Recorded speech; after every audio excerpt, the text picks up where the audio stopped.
Time check, 6:33 p.m. This is my first night at work in work.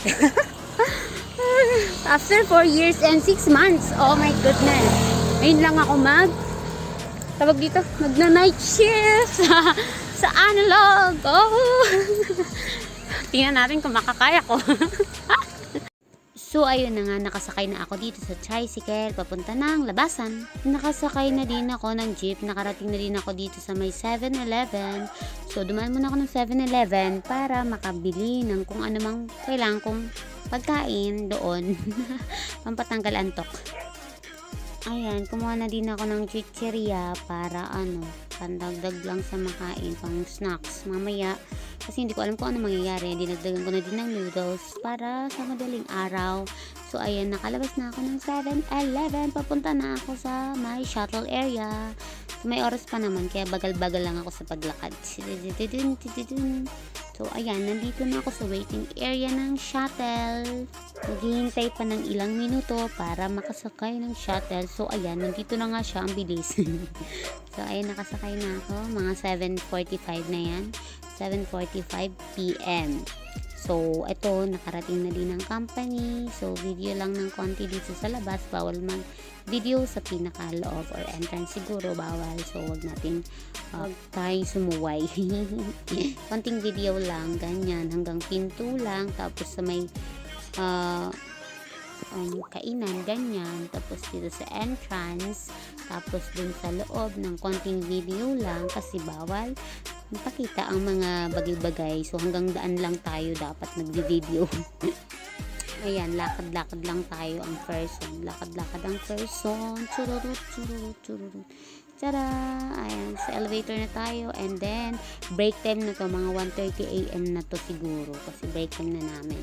Tapos, tamang kape-kape lang. Ayan, kape. Tapos, may mga pagkain yung kasama ko. So, ayan. Ako tamang kape lang. Kasi hindi ako sanay kumain sa madaling araw. Tamang kape lang. O chicheria, ganun. Kasi first time ko nga. My goodness. Ayan, wait lang. Ayan, may chicheria ang binili ko kanina sa 7-Eleven. Tsaka Gatorade, tsaka kape. Kape, Gatorade, pinagsabay. Eme. Tapos, ayan, 1:33 a.m. Kape-kape ang person. Tapos, chicheria naman. Pampagising lang to. Pampagising lang. Kasi sobrang antok ko na. Hindi talaga ako sanay magpuyat. Tapos, ito, mga anong oras na to. Mga 5 a.m. na siguro. Mga 5:30 a.m. na to. Sobrang antok ko na talaga. As in, hindi na lutang na ako talaga dyan. Promise. Tapos, ito na. Ayan, finally, uwian na. Alas 9 na yan ng umaga. 9 a.m. Oh my, yung mata ko. Hindi na talaga kaya. Sobrang gusto ko nang matulog. Bagsak na ako dyan. So, kinakaya na lang makarating ng shuttle tapos matutulog. So, ayan.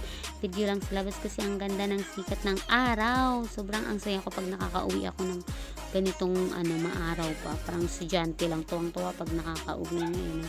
Kasi pag nagtatrabaho na, gabi na makakauwi, alis ng gabi na din makakauwi. Ganon talaga ang work life. So, ayan, nandito na ako sa shuttle ng pa-GMA. So, ayan, nandito na ako sa shuttle. Sobrang konti pa yung tao. Kaya nakasakay ako sa paborito kong upuan. Kaya, ayan, tadada, ready to sleep na. Ang saya yan, nakatapos ng one night. So, ayan, bagsak. Nakalimutan ko yung cellphone ko bukas pag nag-video pala ako. So, tulog na ang person. Ay, kawawang bata. So, ayun lang. Bye-bye. Thank you for watching.